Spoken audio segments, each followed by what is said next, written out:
Recently, Microsoft made one update in the Power Automate, and due to that, whenever you try to test any of your Power Automate flow, and whenever you do with the recent trigger and select any trigger from here, basically it is throwing us one error called flow run submissions are disabled for instant flows. Please contact your tenant admin to enable the support. This kind of error mostly you are getting. This issue is the same whenever you are even opening any run history over here, and if you try to resubmit any kind of Power Automate flow. So here I just opening one of the run, and let's say if I try to resubmit it, even at that time it will throw the similar error to me.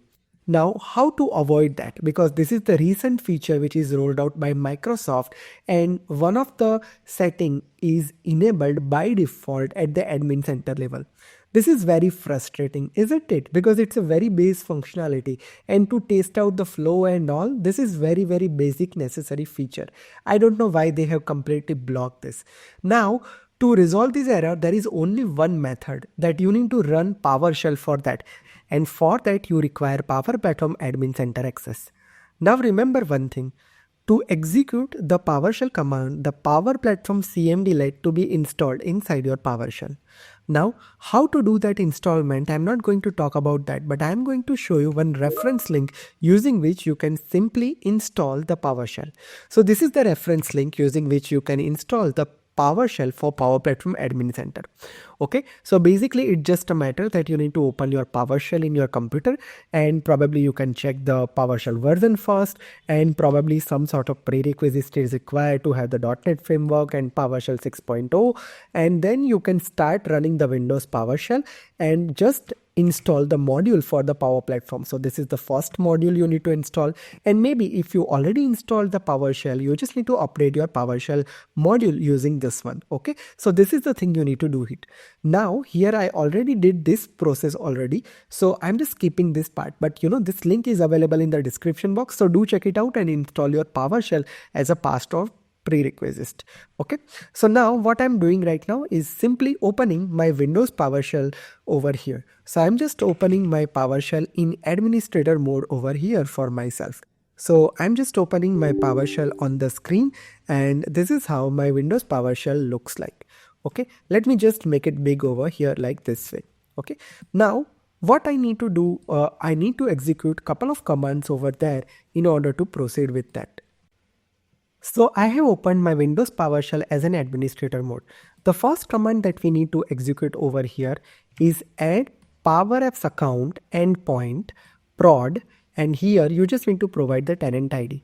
So how do you find your tenant ID? So let's say if you are already in your Power Automate, okay, just open up the PowerApps portal over here, click on the setting here and click on session details.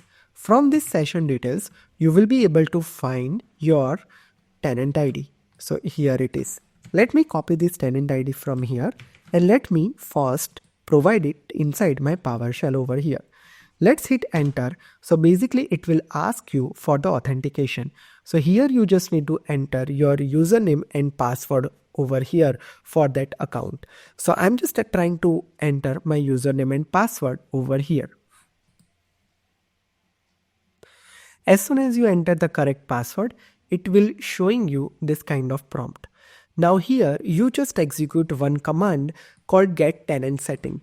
So I'm just taking one variable and trying to get out the tenant setting from my Power Platform environment. And don't worry, all of these commands are something which I have pasted on my blog post, and the link is available in the description box. You can check it out over there. So I am just having tenant setting. So in tenant setting, I get all the settings, and from that, let's retry the Power Automate setting. So I'm just writing tenant setting dot power platform dot power automate, and as soon as I enter that, you can see that right now disable flow run submission is true. Okay, we need to make this as a false, because due to that it was stopped the resubmission of the flow. Okay, now we need to make it false, and to do that activity I have one line of code where we just need to make its value as a false. So I'm just adding a command line over here, that tenant setting dot power platform dot power automate dot disable flow runs resubmission equals to false. Okay, now let's hit enter, and after that let's post this tenant setting to be applied. And for that I'm just running a command set tenant setting request body, and I'm just passing this tenant setting over here, and let's hit enter. As soon as you hit enter, you will be able to see this kind of message. Now let's try to get the tenant setting again after applying this. So I'm just writing again get tenant setting, and let me print again the tenant setting like what I'm getting here. So I'm just trying to print that out, and as soon as you do that, now you can see that disable flow run submission is false now. Earlier it was true when we look at this particular part. Now it become false, which means that my PowerShell command ran successfully. Okay, now what happened here is you just need to wait for next 10 to 15 minutes and need to retry to now you just need to wait for next 15 to 20 minutes, and then you can retry for resubmission of your Power Automate flow, and it will work for sure. So yeah, that's it for today. Hope this video helps you and values your time. If so, hit thumbs up, subscribe my channel, and don't forget to follow me on my Twitter and Instagram. Thank you so much for watching my content.